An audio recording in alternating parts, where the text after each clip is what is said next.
17h30, o presidente Jair Messias Bolsonaro decidiu demitir o presidente da Petrobras, Joaquim Silva e Luna. A informação é de Thaís Arbex e Leandro Magalhães. Ela é analista, ele repórter especial em Brasília. Fontes do Palácio do Planalto confirmaram aos dois que a decisão está tomada e deve ser formalizada ainda hoje. Atenção, o presidente Jair Bolsonaro, numa nova jogada, decidiu demitir o presidente da Petrobras. Como isso vai ser feito, a gente te explica a partir de agora com Fernando Nakagawa e Renata Agostini. Meu Deus do céu, gente, o Naka já está aqui conosco. Naka, eu quero te ouvir sobre a repercussão dessa troca. O presidente Jair Bolsonaro envia um sinal para o mercado de que, de fato, não está gostando de ter caído no colo dele a responsabilidade pela flutuação dos preços da gasolina, levando a um aumento aqui no Brasil, diante do que está acontecendo lá fora, e pela política de preços da Petrobras. O mercado geralmente costuma ver esse tipo de troca como uma sinalização de interferência política na estatal. Como está a ação da Petrobras agora e o que a gente pode esperar diante dessa notícia? De novo, o repórter especial da CNN, Leandro Magalhães e Thaís Arbex, confirmaram que Bolsonaro vai demitir Joaquim Silva e Luna, presidente da Petrobras, general, mais um que cai. E a lista de cotados vem em seguida com aquela moça ali, Renata Agostini. Dani, a ação da Petrobras terminou o dia hoje, a bolsa já fechou numa queda de 2,63%, as ações ordinárias da Petrobras, uma queda expressiva, mas menos intensa do que o barril do petróleo, que terminou o dia com uma queda de mais de 9%. Vamos lembrar que Joaquim Silva e Luna foi indicado pelo presidente Bolsonaro para tentar resolver um problema de igual natureza. Antes dele, quem ocupava esta cadeira de presidente da Petrobras era Roberto Castelo Branco, que foi criticado e foi retirado do cargo pelo presidente Bolsonaro exatamente por seguir a política de preços da Petrobras, que foi adotada ainda no governo Michel Temer, com Pedro Parente na presidência da empresa, em que a empresa passa a seguir o preço de importação, os preços internacionais, para definir os preços aqui dentro. Ele tomou posse em 19 de abril do ano passado, portanto, este anúncio acontece menos de um ano após a chegada de Silva e Luna à presidência da Petrobras. Antes, o general tinha sido o diretor-geral de Itaipu Binacional, onde teve um trabalho muito elogiado pela ala militar do governo. É um trabalho que teve muito apreço pela ala militar do governo. Vamos lembrar que esta demissão, esta retirada da presidência da Petrobras acontece após um número absolutamente impressionante divulgado pela Petrobras, que no ano passado teve um lucro de 106 bilhões de reais, maior lucro da história da companhia, aumento de 1.400% na comparação com 2020, porque a empresa simplesmente repassou o aumento do preço do barril do petróleo no mercado internacional para os preços aqui dentro. A gente sente isso na hora de abastecer o carro, e isso se transformou em lucro para a companhia, para o próprio governo, que é o maior acionista da companhia, mas também para os investidores privados. E aí eu lembro, Dani e Renata, que o ministro Paulo Guedes e o ministro da Economia, o ministro Bento Albuquerque, de Minas e Energia, disseram há poucos dias, em frente ao Ministério da Economia, o bloco P lá da Esplanada dos Ministérios, que a política de preços da Petrobras não era um problema do governo. E essa demissão, essa retirada de Silva e Luna, mostra que sim, a política de preços da Petrobras é uma decisão governamental, ainda que tenha outros stakeholders, outros interessados nesta discussão. É uma decisão do principal acionista, que no caso é o governo brasileiro, e essa decisão deixa claro isso. Renata, a presidente da Petrobras tem mandato, né? A presidente da Petrobras tem um mandato estabelecido por lei, e o de Silva e Luna não estava perto do fim. Ele ficaria até 2023 no cargo. Como é que o presidente Jair Bolsonaro vai burlar, digamos, a previsão de um mandato para o presidente da Petrobras sem que isso cause uma espécie de descumprimento, né, da legislação? Explica pra gente como é essa manobra.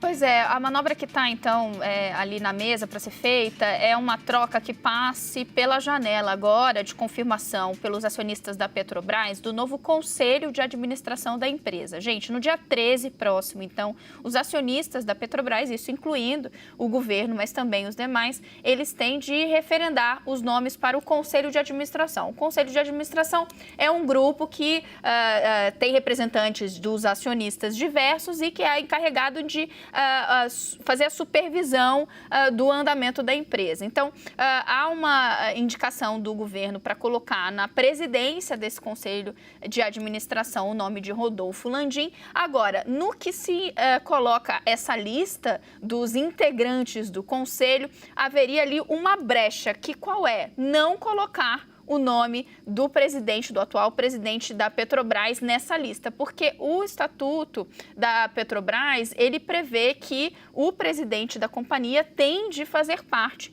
desse colegiado, do Conselho de Administração. Então, a brecha seria essa, encaminhar uma lista sem o nome do presidente da Petrobras.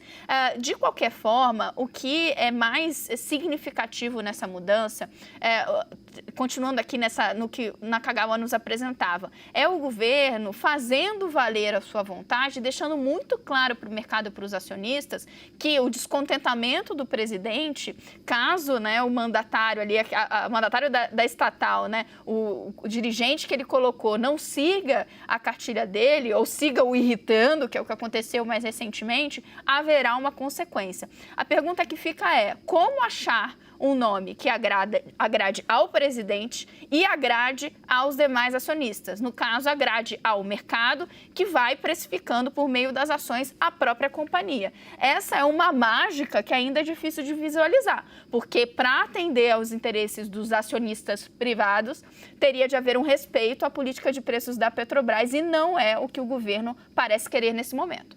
Gente, olha só o que está acontecendo, né? Mais cedo a revista Veja trouxe a informação de que o presidente Jair Bolsonaro havia decidido tirar Silva e Luna da presidência da Petrobras e que ele faria o seguinte, que ele indicaria um dos nomes cotados, era Adriano Pires, um economista que a gente cita muito aqui no 360.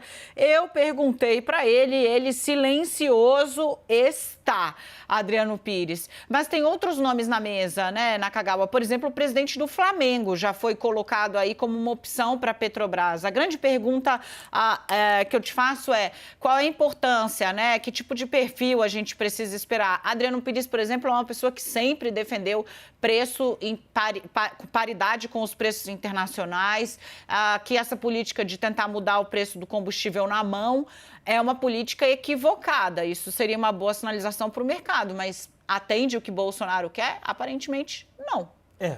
Vai ser muito difícil conseguir conciliar interesses que aparentemente apontam e olham para lados completamente opostos. No mercado financeiro, o acionista privado gostaria de ver uma Petrobras seguindo os preços internacionais para potencializar, maximizar lucros, o que é absolutamente legítimo do ponto de vista privado. E o presidente Bolsonaro, o Palácio do Planalto, mundo da política, indica querer exatamente o contrário. Há poucos meses da eleição presidencial, indica querer algum tipo de controle ou mostra, pelo menos, insatisfação com essa política de preços de atualização, que, vamos lembrar, não estava sendo feita rigorosamente ali na ponta do lápis. Os aumentos, as atualizações estavam demorando do ponto de vista do mercado financeiro. Então, estava uma situação em que gerava insatisfação dos dois lados. O privado, o acionista privado, achava que a Petrobras estava demorando muito para atualizar os preços, enquanto o acionista público, o caso a União, achava que estava atualizando rápido demais e para cima. Sobre essa informação que a Renata nos trouxe, o documento trazido pela Petrobras no dia 5 de março trazia uma lista dos indicados pelo acionista controlador, ou seja, pelo governo brasileiro, para o novo Conselho de Administração e Fiscal. E ali você tem Luiz Rodolfo Landim como indicado à presidência do Conselho de Administração e Joaquim Silva Luna como um membro do Conselho de Administração. Então, neste caso, a lista que foi divulgada no começo do mês vai ter que ser atualizada com a retirada do nome do atual presidente. Renata, para finalizar aqui, muito rapidamente, né? Lembrando que isso é assunto da eleição, tá? Deixa eu abrir aqui o detalhamento da pesquisa Datafolha, provavelmente já também publicado no site. Pesquisa que foi, detalhamento que trouxe hoje, né? Uma nova etapa, a pesquisa foi a campo na semana passada. O Datafolha revelou aí o efeito da inflação na imagem do governo. Mais de 70% da população brasileira dizendo que a alta dos preços tem relação, sim, com a atitude do presidente Jair Bolsonaro. Obviamente, isso é assunto da eleição. Inflação e economia são coisas que mexem muito com os ânimos do eleitor. Tanto que hoje Bolsonaro anuncia decisão de demitir o presidente da Petrobras, informação da Thaís Arbex e do Leandro Rezende, apurada junto a fontes do Palácio do Planalto. E mais cedo, o presidente Luiz Inácio Lula da Silva estava com a Gleisi Hoffmann num debate com especialistas e com representantes da Federação Única dos Petroleiros. Para quê? Para discutir a política de preços da Petrobras. Rê, muito rapidamente, qual o espaço que gasolina e dinheiro, inflação alta deve ocupar na eleição desse ano?